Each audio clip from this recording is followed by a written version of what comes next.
Welcome to Diverse Joy, a podcast that infuses science, practical skills, and most of all, joy into diversity discussions. Woo-hoo. My co-host is the bodacious Dr. Amber Nelson, currently done up as a wonderful Rosie the Riveter. Yes. And my co-host is the amazing Dr. William Cox, who is the mask version or gender bend as Ross the Riveter. Hey. We're doing this in honor of it being September, Labor Day this month, and all that good stuff. So go Rosie, go Ross. Go Rosie the Riveter, go Ross the Riveter. And one of the things that we always like to do and center in our podcast is joy. And so each episode we ask each other, like, what's bringing us joy currently? So Ross the Riveter, what is bringing you joy this month? Well, Rosie. We've in the podcast thus far, we've talked about Disney a lot. Yes. In fact, unabashed Disney adults here. Yeah, and in fact, it's kind of a running joke in my head that we should have like diverse joy bingo, like when we mention Star Wars or Disney or drag. You mentioned drag. I mentioned drag a lot. Or you used the word bidirectional. Bidirectional. We have lots of other stuff for diverse joy bingo that our listeners can do. Jedi. But we mentioned Disney a lot. But in fact, the whole first season, we never had going to Disneyland or Disney World as either of our joys, which is shocking. How that happened, I don't know. So my joy this month is visiting the Disney parks, especially when our producer Roman and I went to Disneyland with you and your mom. And my mom. And we got to meet your mom, Auntie Nanette. Yes. It was so much fun. We've now done it twice. We can't stop ourselves. I know. Going to Disney has become me and our producer Roman's favorite vacation to do. And it's just so much fun. We especially love going to Batuu, or what many people might know as Star Wars Galaxy's Edge, the kind of Star Wars land at Disneyland or at West. Hollywood Studios and Disney World, where you just feel like you're on a different planet. 100%. They've set the whole thing up to be just completely immersive as a Star Wars-y thing. Yep. But everything at Disney is always amazing and magical. Great foods, friendly people, truly. Even the people, just the other attendees, the other just regular folks. People are just in a good mood and they're friendly and nice to one another. Yeah. And of course, Amber and I and Eric Roman, we love dressing up, getting dressed up, Disney bounding. Yes.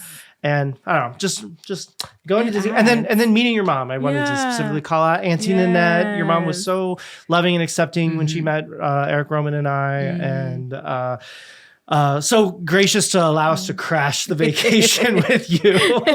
It was so great. We had a lot of fun. Yeah. No, it's been so great both times that we've went, and my mom asks about you all the time. I think she texts you guys frequently. She's like, is it okay if I text the boys? Yes. We have a text thread without Amber, and just like the two of us and your mom, and we check in every once in a while. Just checking in. Like, she's definitely auntie. So I'm glad that you all love her as much as she loves you. So yeah. And Disney is like always a joy of mine. But currently, one of the things that I've been doing is I've started like trying to kind of reclaim like my own time and space. And I think in our other auntie Maxine Wilder says reclaiming my time.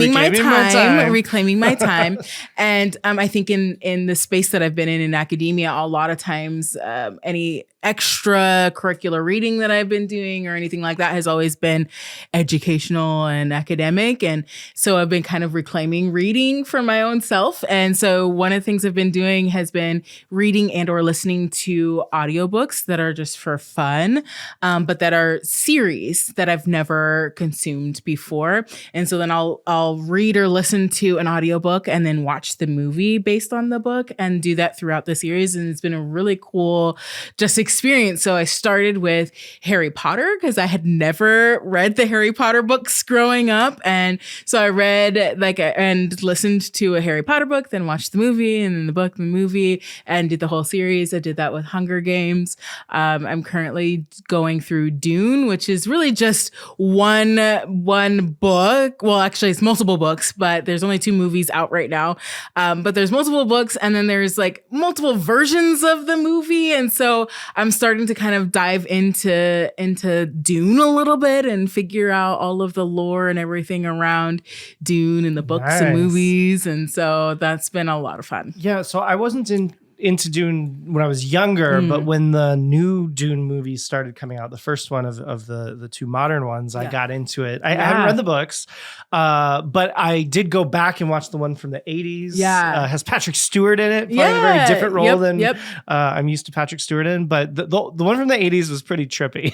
Yes, this is what I've heard. I have not watched it yet. I'm kind of going through and want to finish the whole book and then go. I stopped in the middle around the point that the first movie, the modern movie. Yeah. So as soon as I finish the book and then watch the second of the modern movies, I'm going to go back to the 84.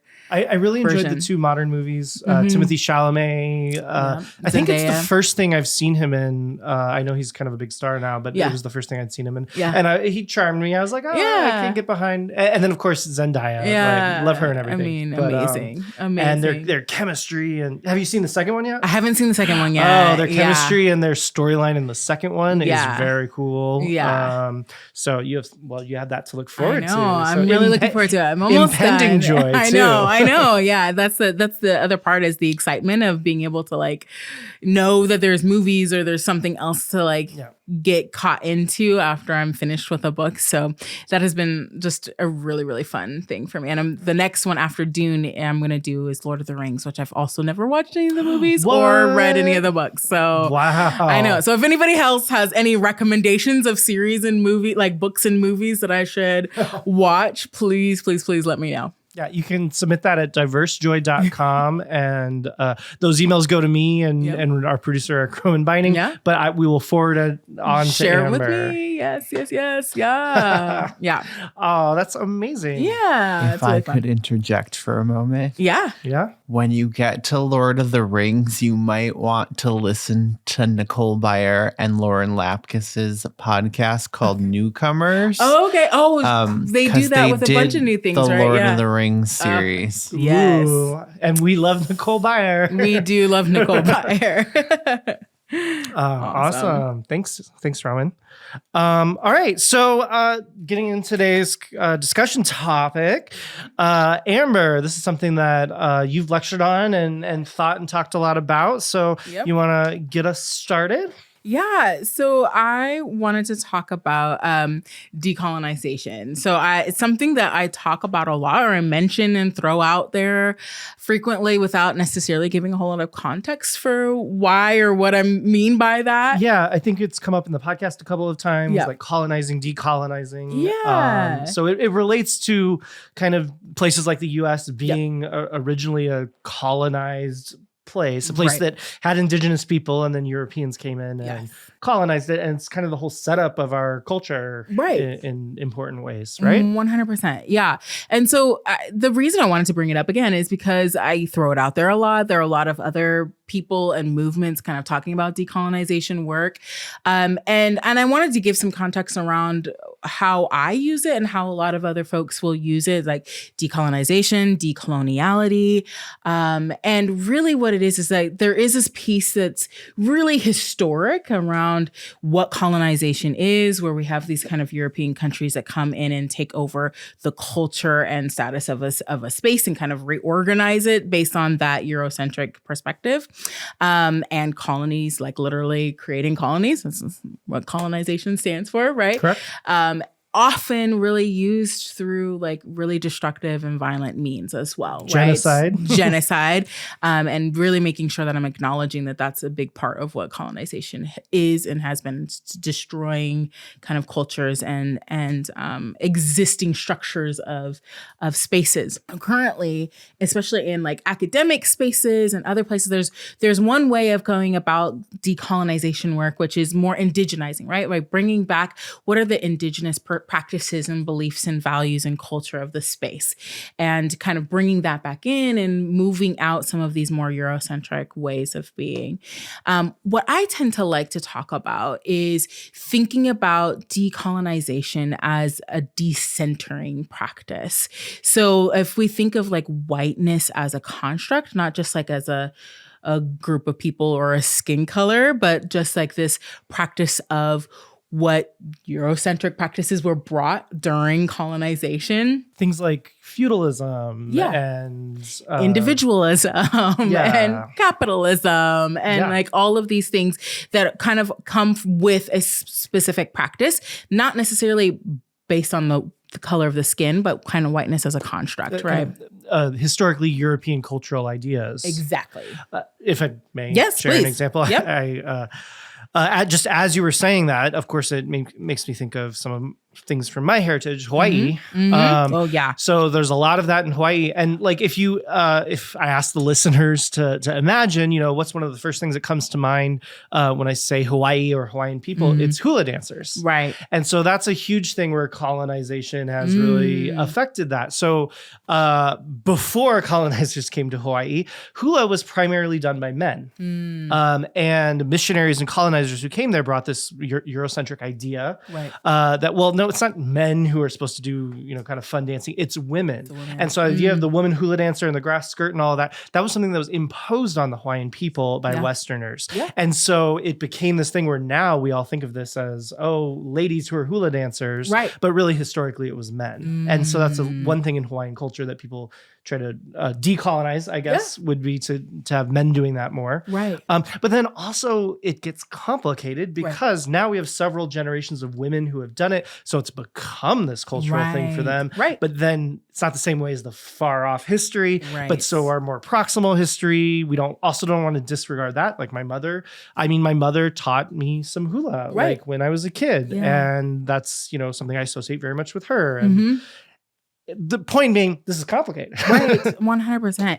And again, the movement is moving towards this idea of, like I said, the decentering, recognizing like that there are some practices and things that we have learned. And even again, like thinking about language and educational systems and, roads and pathways, medicines, technology, all of those things kind of being replaced with a certain perspective of what is right or what is the best way to do this or what are beauty standards or what is, who should be dancing and who shouldn't be dancing and who's, what is the makeup of a home and all of that kind of got replaced with a singular idea and a singular way and view of how to do this.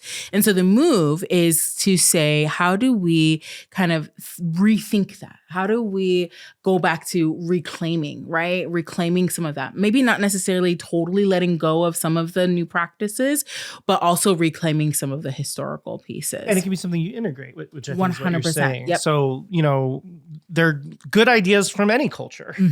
But being thoughtful about it. Right. 100%. And recognizing that, a lot of those practices, and again, thinking back to even if we center the U.S., right, in the colonization, the destructive genocide again that happened, and what happened specifically towards our indigenous folks and what it looked like in school systems and imposing religion and specific ways of being, right?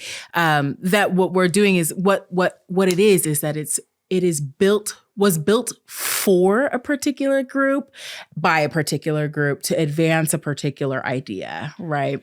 mentioning Native Americans in the U.S. context and education systems. I mean, there's a whole episode we could do on that, but it reminds me of one particular book that was really impactful on me when I was a kid. I read this in middle or high school. It's called The Education of Little Tree. And it's about this native boy, Little Tree, who got taken from his, and it's a long time ago that I read it. So I might be getting some details wrong, but it was taken away from his family, put into a kind of a white school, was kind of punished for expressing some of his own heritage or trying to keep things from his culture because he was being, physically disciplined into fitting kind of the white mold. And that there are many documentaries, books, things, where many Native American people have talked about how their heritage and culture was literally beaten out of them, by some of these educational practices. Absolutely.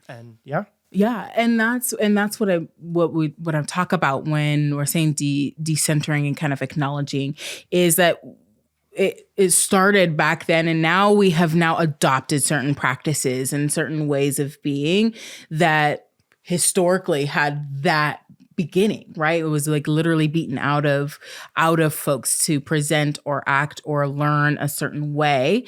And now it has become regular practice where we don't even think about it anymore. We don't even think about what is quote unquote professional. We do not think about how do we engage in education and what is education supposed to look like and what is a nuclear family and, how do we pull, especially if we're centering the U.S., what is meritocracy and pulling ourselves up by our bootstraps. And that's the value, right?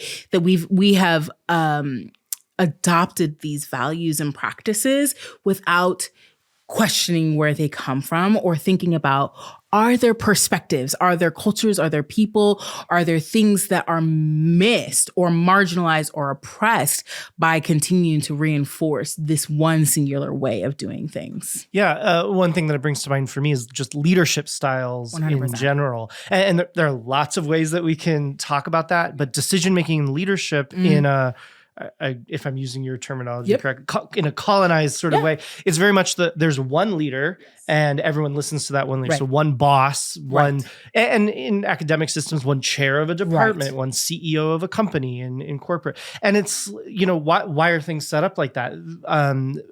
There's an indigenous group that I work with in Canada, and they very much are thoughtful about decolonizing. And one of the ways we do it is there's not just one leader. Right. It's we all bring wisdom to the table and we make decisions as a group.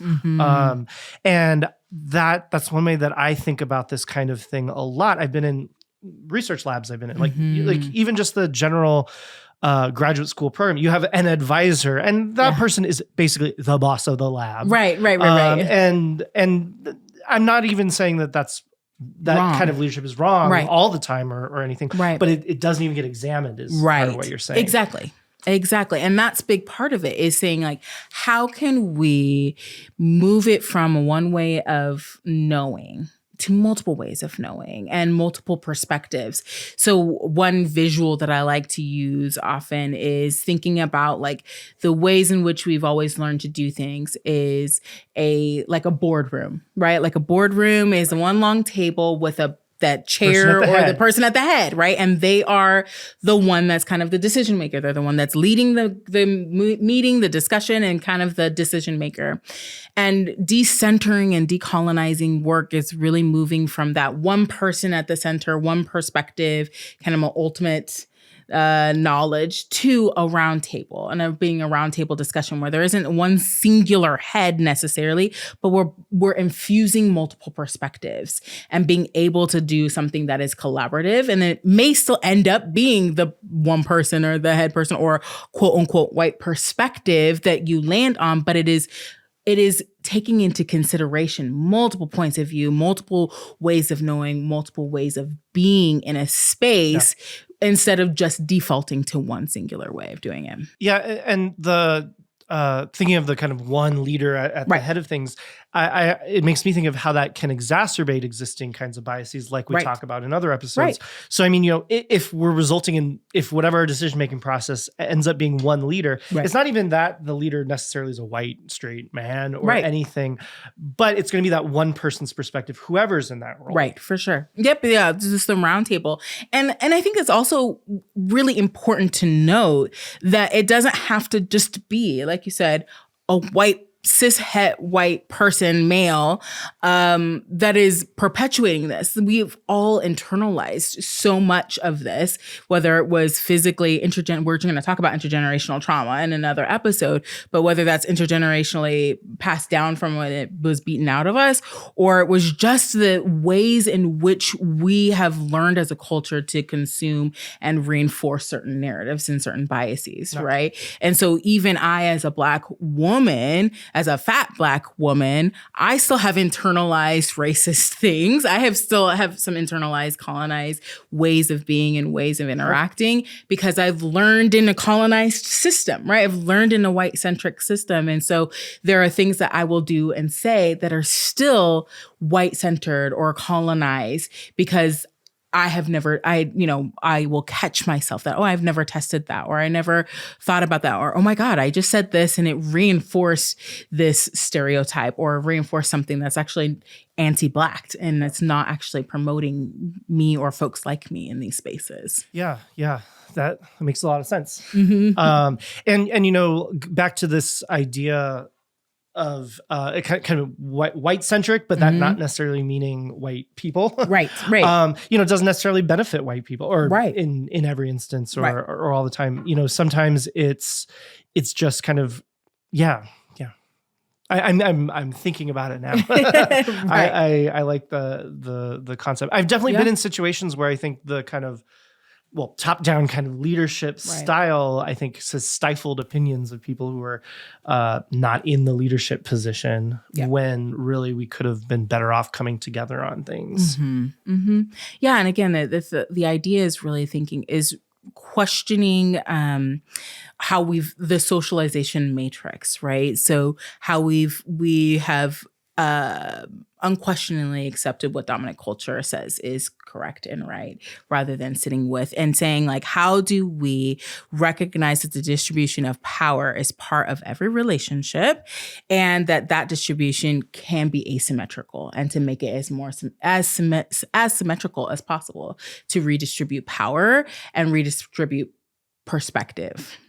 Or also so as symmetrical as possible, or at least examining it. Because there are some situations where 100%. We want it to be a little more asymmetrical, perhaps. Right. And again, it is the examination, because there are certain times and spaces where perhaps maybe a hierarchical perspective is needed. For instance, the military, or the fire department, right? Like, there are certain things, like, you have to have a chain, quote unquote, a chain of command. You have to have the person that's like, otherwise, this is a life and death situation that needs to be there.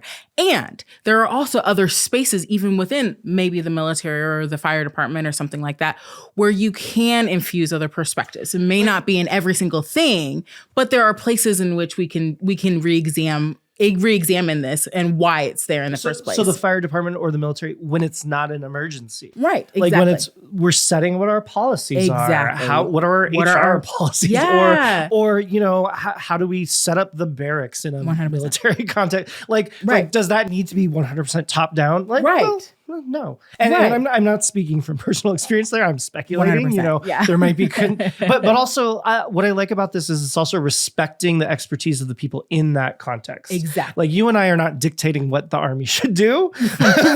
We don't know. We definitely don't have that authority. And this is something we talked about in the last episode, where everything in this podcast, we're talking about skills, ways of looking at things. And it's for each and every person in their own context to figure out what applies for me and what doesn't, which really is your core message here. Right, exactly. For us in this, what colonial kinds of things might actually be really good for us and what might not, but asking that question. Right.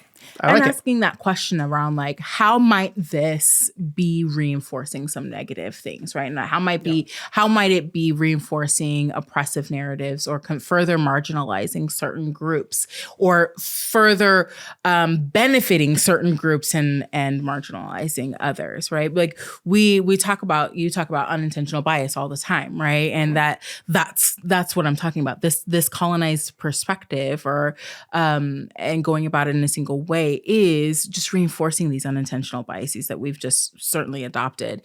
And most of us, most folks consider ourselves moral and good people and want to like have and not perpetuate those things. And so here's another way that we can be questioning that.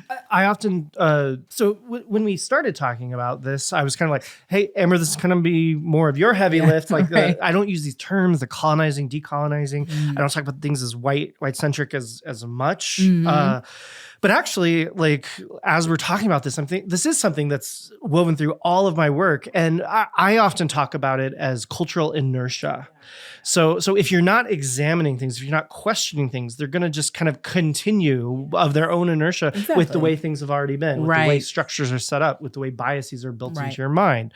And so that's this idea of cultural inertia. And so if we question these things and make kind of intentional changes or decide that the way things are is a good way to go, and that's how we want to maintain it. And that's okay too, right? Like it's okay to say like, I'm going to stop, I'm going to examine my values here. I'm going to examine what is underlying this decision.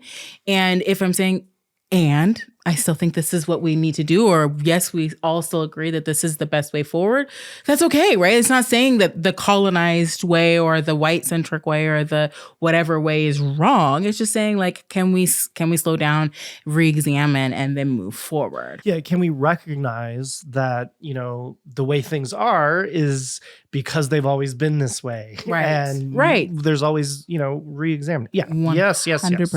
It actually makes me also even think about so this example is interesting because it's Hamilton. So I love Hamilton. I think it's a Hamilton, beautiful musical. It's great. It got a lot of attention, especially being, kind of written from a BIPOC, person, and Lin-Manuel Miranda, and it stars a lot of BIPOC folks. And there's also been some pushback from BIPOC communities because it still told the same story from the same perspective and still missed like BIPOC what was happening to Indigenous and Black folks during this time. So it still told this while it had Black folks and BIPOC folks centered. When you watched it, the story was still... It wasn't talking about slavery? Right. I haven't seen it. Oh my gosh. Well, how have you not watched Hamilton? It's one of those things where it became so popular and everyone was into it that it kind of like was like, it felt like, everyone's trying to make me watch this. And then, that's fair. That's fair. A little bit of reactance. But so what you're saying, but also some of our listeners may not have. Right. So it's good that I have this perspective. So it doesn't talk about slavery? No, it doesn't talk about slavery. What? It doesn't mention anything about Indigenous folks. Like none of that is incorporated into this story. Even though they're having Black people play roles of people who are actually white. Right. Huh. And so on one hand, right, so like I have a mixed experience with this because on one hand, I'm like, I enjoy it visually. I love the representation as far as like the face of folks in here. And I really appreciate that, right? Like they're allowing BIPOC folks to play characters who are not BIPOC. But it misses the narrative piece that there was an opportunity to include other voices in this narrative that got missed. And so that's also what I'm thinking about when we're talking about decentering. It's not just the face of it, but also like, can we build in other perspectives? Can we acknowledge that there were people here that experienced, Hamilton and the founding fathers very differently and not only tell the founding fathers' perspectives without acknowledging people that were only considered 3/5 of a person in the Constitution. Exactly.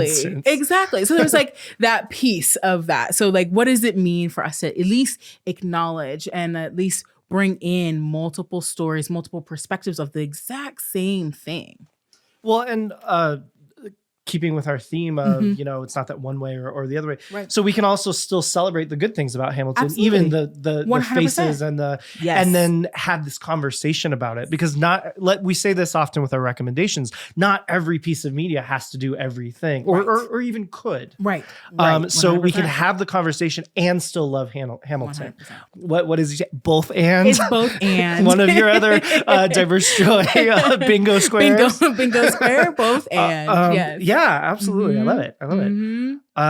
Anything else before we go to story time? No, I was just going to mention one other person was that, so I talk a lot about decolonization, decoloniality. I talk about, decentering a lot. And, one of the groups that I'm part of, a mentor, a friend tour of mine, they're working on this book, and I've been a part of it very little, just because life is busy, but they talk about it as moving towards these ideas of like communities of meaning, kind of understanding the world and things that we're doing through how we make meaning through our community, which I really appreciate. And one of my friends and colleagues does a lot of writing on decoloniality work, and his name is Jude Bergkamp. And if you want to read more or dive into decolonization and decoloniality in academia and in your work, like Jude Bergkamp's work is highly recommended. He's done a lot of work, and coming out of his lab out of Antioch in Seattle is really good work there. Wonderful. Yeah. So as we know, we also like to tell stories about just, usually related to our topic, and kind of just as an example, if we can.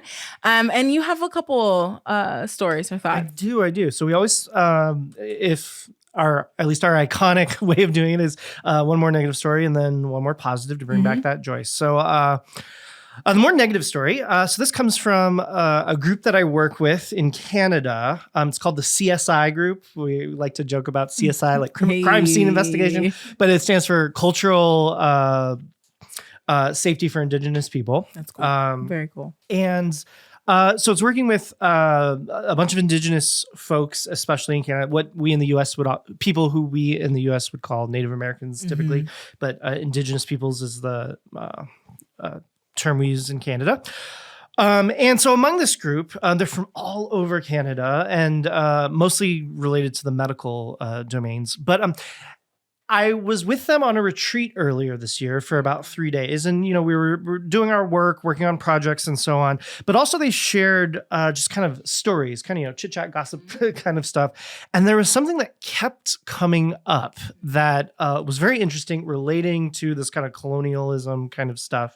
And it's a concept that Dr. Janet Smiley calls pretendians. So this is using the word Indians to refer to the indigenous people, but people who are pretendians. Right. So in the US, there's kind of a cultural idea of like all these white folks who are like, oh, well, my great grandmother was a Cherokee princess. Right. Kind of absorbing this indigenous culture or street cred or whatever you want to call it.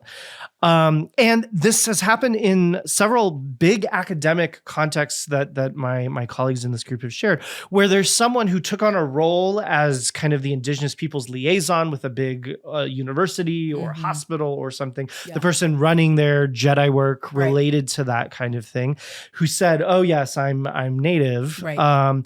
And they weren't. And it was eventually revealed they were just some white person without actually having that connection who was lying about it. Right. And I was like, this can't be that often. But they kept coming up with these stories where people want to take credit for alleged or false indigenous heritage because they think it gives them some kind of more street cred for doing the kind of work. And it just boggled my mind. It just how many stories they had about 100%. These pretendians. Yeah. Well, it makes me think of several examples.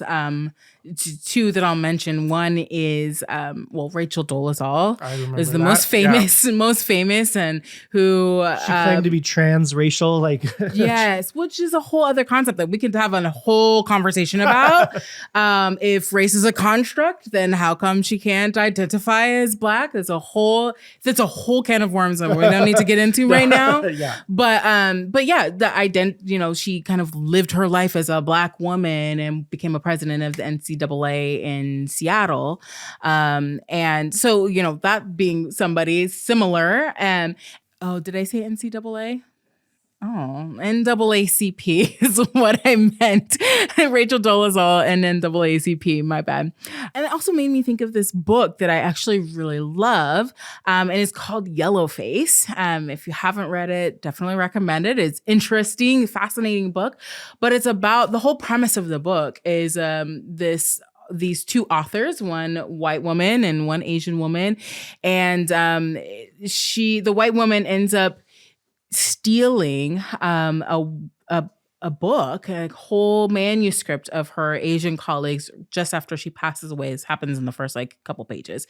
And it was about Chinese immigration and experience in the US. There's all this history, all this research that was put into it.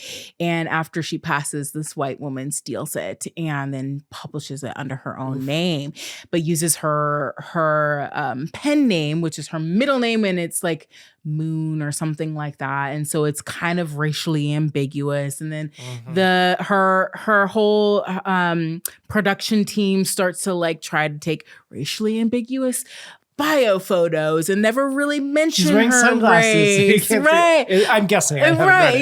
You just all of these things. So anyway, they make it to where it seems like she is Asian.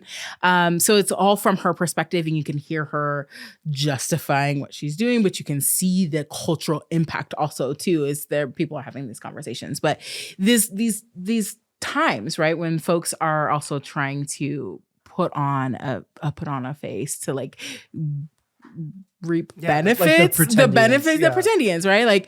Reap benefits of being part of a stigmatized community that maybe has some spaces where is meant for us, for them specifically, but is now being taken and co-opted by somebody who has not had that lived experience or does not have a historically marginalized or oppressed identity markers, right?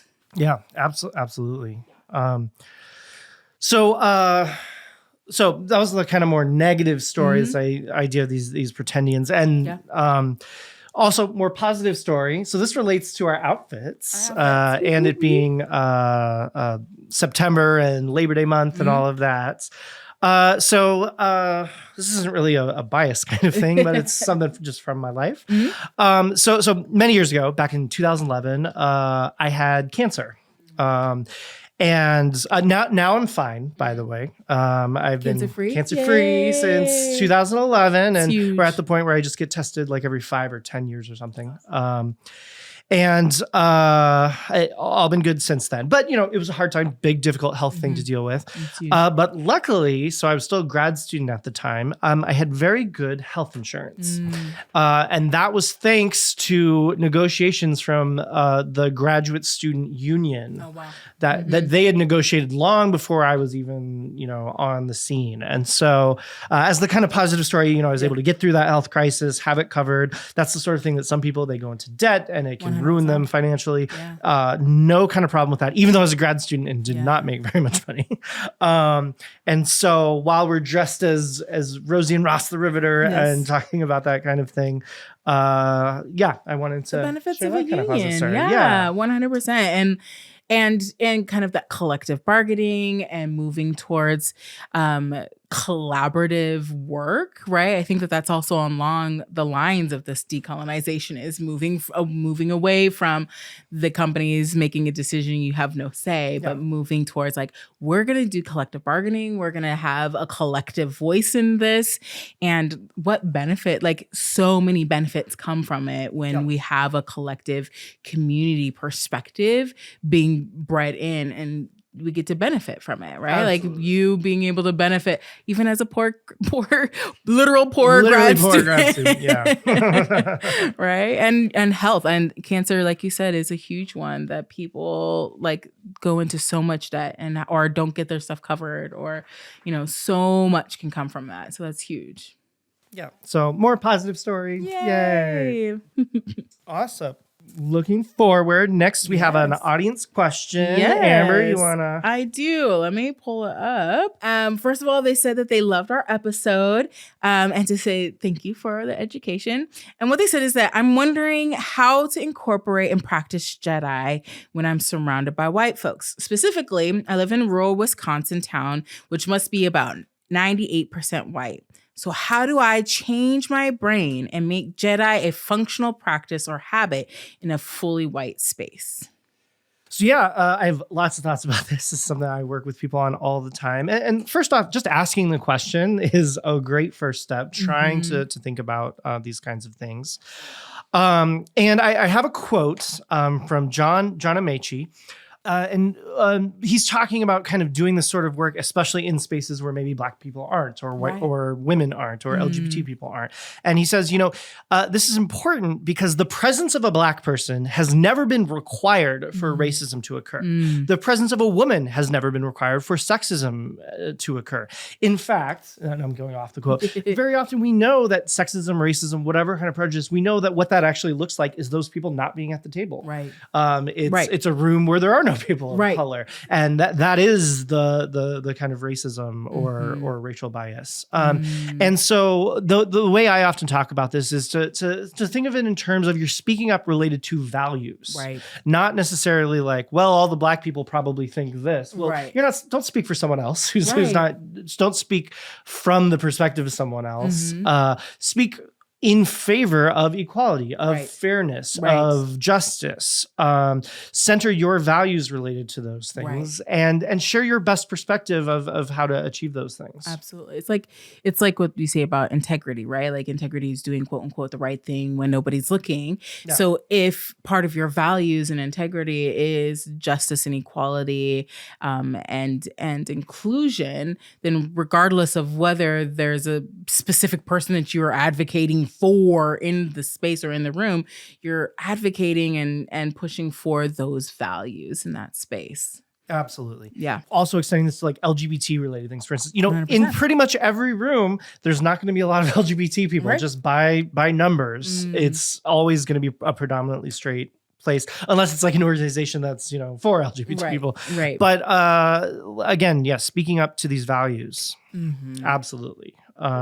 We all should be speaking up about all of these kinds of things, whether we're a part of that group, whether we're very closely connected to someone in that group. Speak up for equity, equality, all that.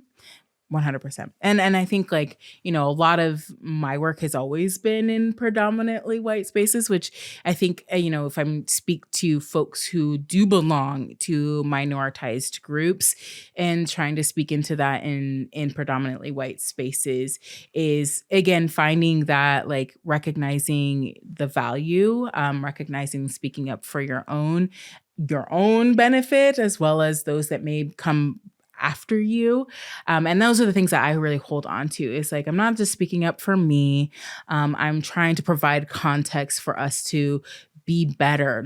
And again, even if I'm not necessarily the exact recipient of some of those benefits, but somebody else coming behind me, or my students, or somebody else that may engage with this institution that might benefit from me speaking up about certain things. Absolutely. Wonderful. All right, we're going to take a little break right now, and then we'll get back together and wrap things up.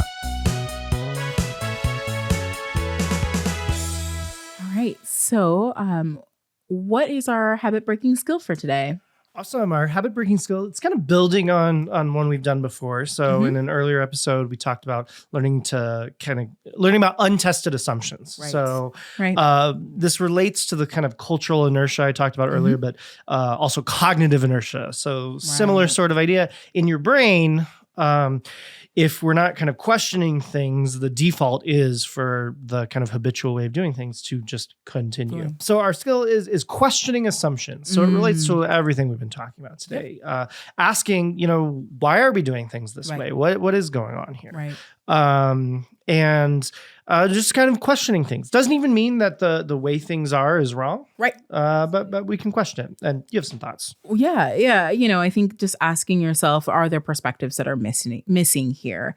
Who might be benefiting or not benefiting from a decision or a certain perspective? Like just stopping and asking ourselves the question, where does this belief come from? Or where did this, like if I had an instinctual answer to this, and then just pausing for a moment to say like, where does that come from? Am I missing something? Here? How do we indigenize, queer, feminize, color our perspectives and say, so that we can build context and enhance other voices in the things that we're doing and saying? Absolutely. And sometimes the assumptions will be things like stereotypes. Like in our very first episode, we talked about people assuming that you're a great gospel singer or something. Right. And then that's kind of a more obvious, direct, like, okay, this is a stereotype and I've made an assumption based on a stereotype. But this also brings into focus what some people call kind of invisibility bias. Kind of rather than thinking of bias always as the presence of, oh, this is an assumption that you are a gospel singer because you're Black, or you are something because you're Black. The invisibility bias is kind of like, well, what's left out? What's the kind of backdrop that's just the default? Right. Way of doing things, as we've been talking about, like with leadership, or we've talked about ideas related to kind of capitalism, that our value is based on our productivity, grind culture. Yes, exactly. So kind of questioning those things, like, well, does this really reflect my values as an individual or our values as an organization? As a collective and an organization. Yeah, absolutely. And I think that that's a really big piece of that is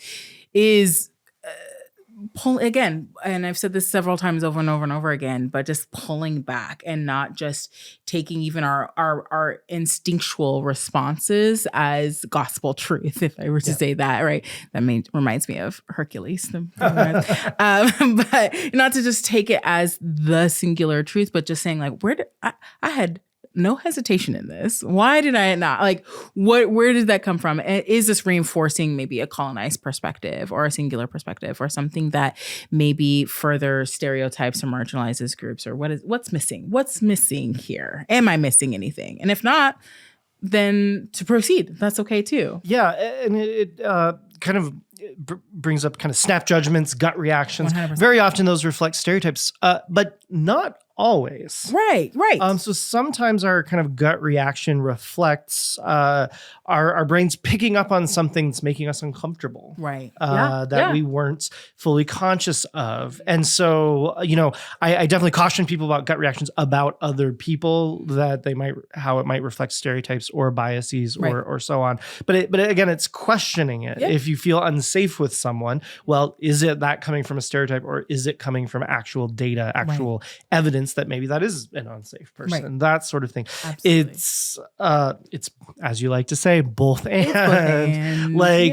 We need to figure these things out. And this core skill, questioning our assumptions, is something that we can all work on. Yeah. And I think about it as like unlearning some of those things, like unlearning like just doing everything by gut reactions, but just taking the time to say like, where is this coming from? What is this, and how do we unlearn it? One specific example related to this that I see a lot in delivering trainings to different organizations, especially when I'm working with scientists, I've found this to pop up a lot, is communication styles. Yeah. So there's kind of a long history in many areas of science of kind of the loudest, most confident voice gets the most attention. 100%. And we've gotten, me as a scientist, I was definitely trained to kind of bring that voice out of myself. But there are other people who just their natural way of speaking or their personality or whatever is going to be a little more soft-spoken, a little more less likely to kind of shove their opinion or their perspective to the front. Right. And if we have this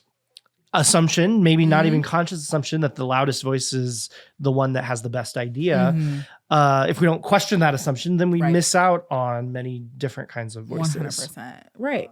Yeah, and I would say that again, that's a colonized perspective, that like you have to be dominant, you have to be loud, you have to be take charge. And I talk about that a lot, even in educational settings, right? Like we have this bias towards like what the ideal student is, and the ideal student is that version of the person who's quote unquote engaged is the one that's talking a lot and asking lots of questions and is looking and behaving a certain way. But just because somebody maybe is more introverted or is more quiet or maybe unassuming does not mean that they're not engaged and that they're not learning, but it looks different. But we have this colonized view or this bias towards a certain way of being and saying that is ideal. That is the way that you're supposed to learn. This is the way that you can be successful, when somebody that presents very differently, but is still really engaged and still learning and still can do really great things.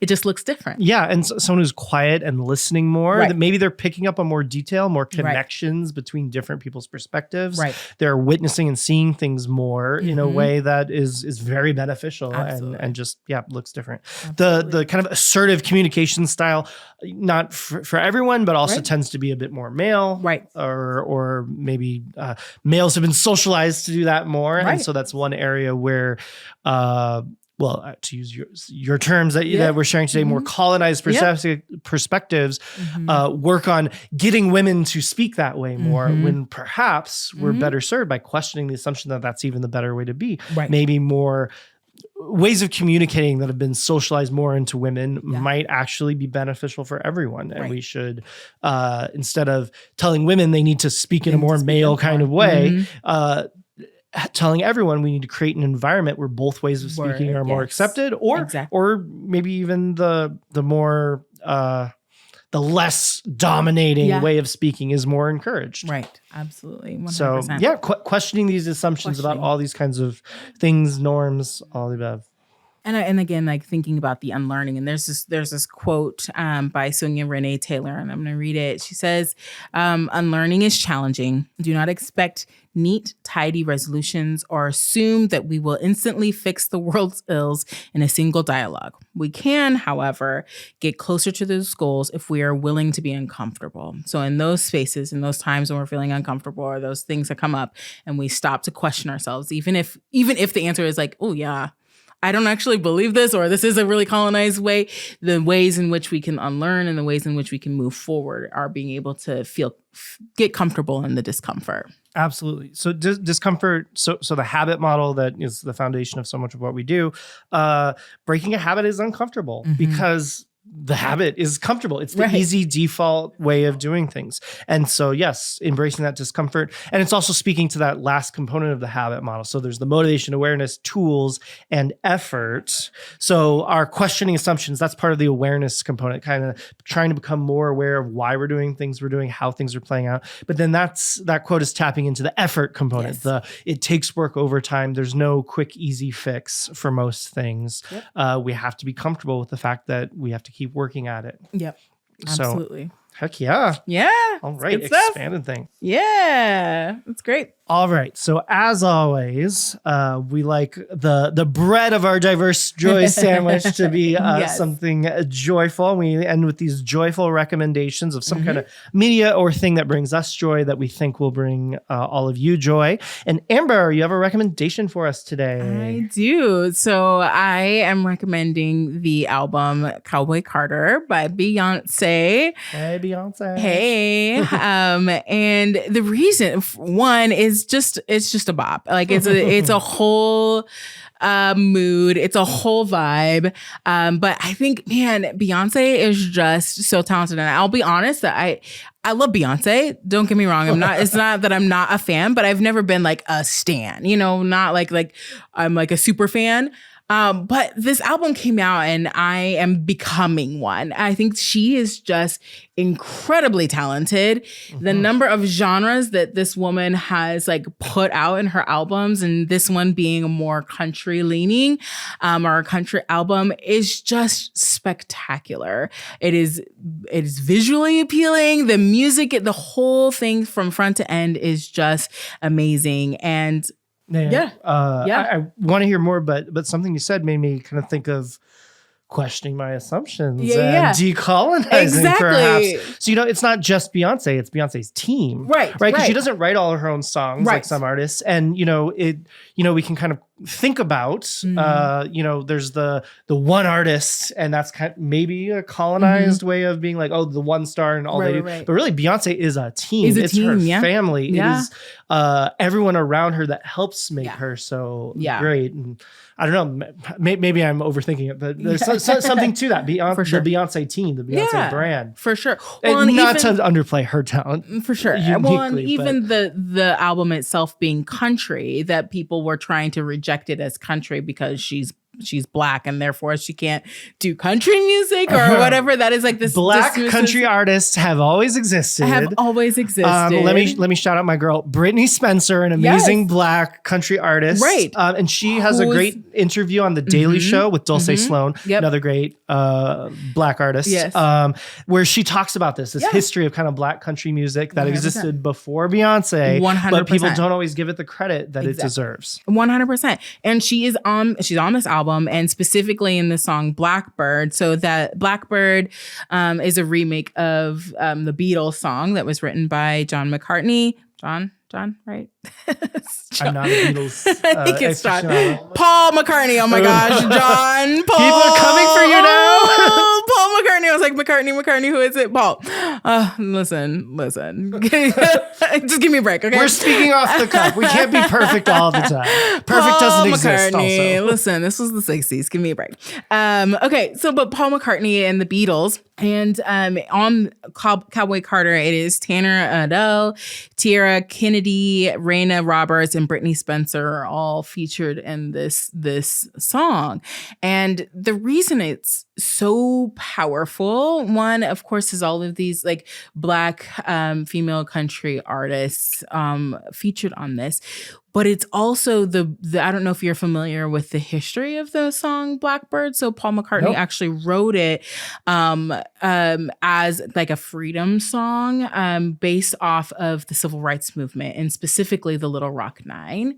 And so being able to like have that connection about freedom and liberation, and it's a song of hope, and having these Black artists, the Black female artists singing this song with Beyonce is just really, really powerful. Do you want to give people just a little history, like the Little Rock Nine? Not everyone will know that. Yeah. The Little Rock Nine being the first kind of Black students that integrated white schools in Little Rock, Arkansas. Mm-hmm. Yeah. And so Ruby Bridges is like one of the most famous, like little girl. You'll see those photos. The pictures of her with security all around her because there were awful people who didn't want her to integrate. Right. Well, she was trying to integrate her school.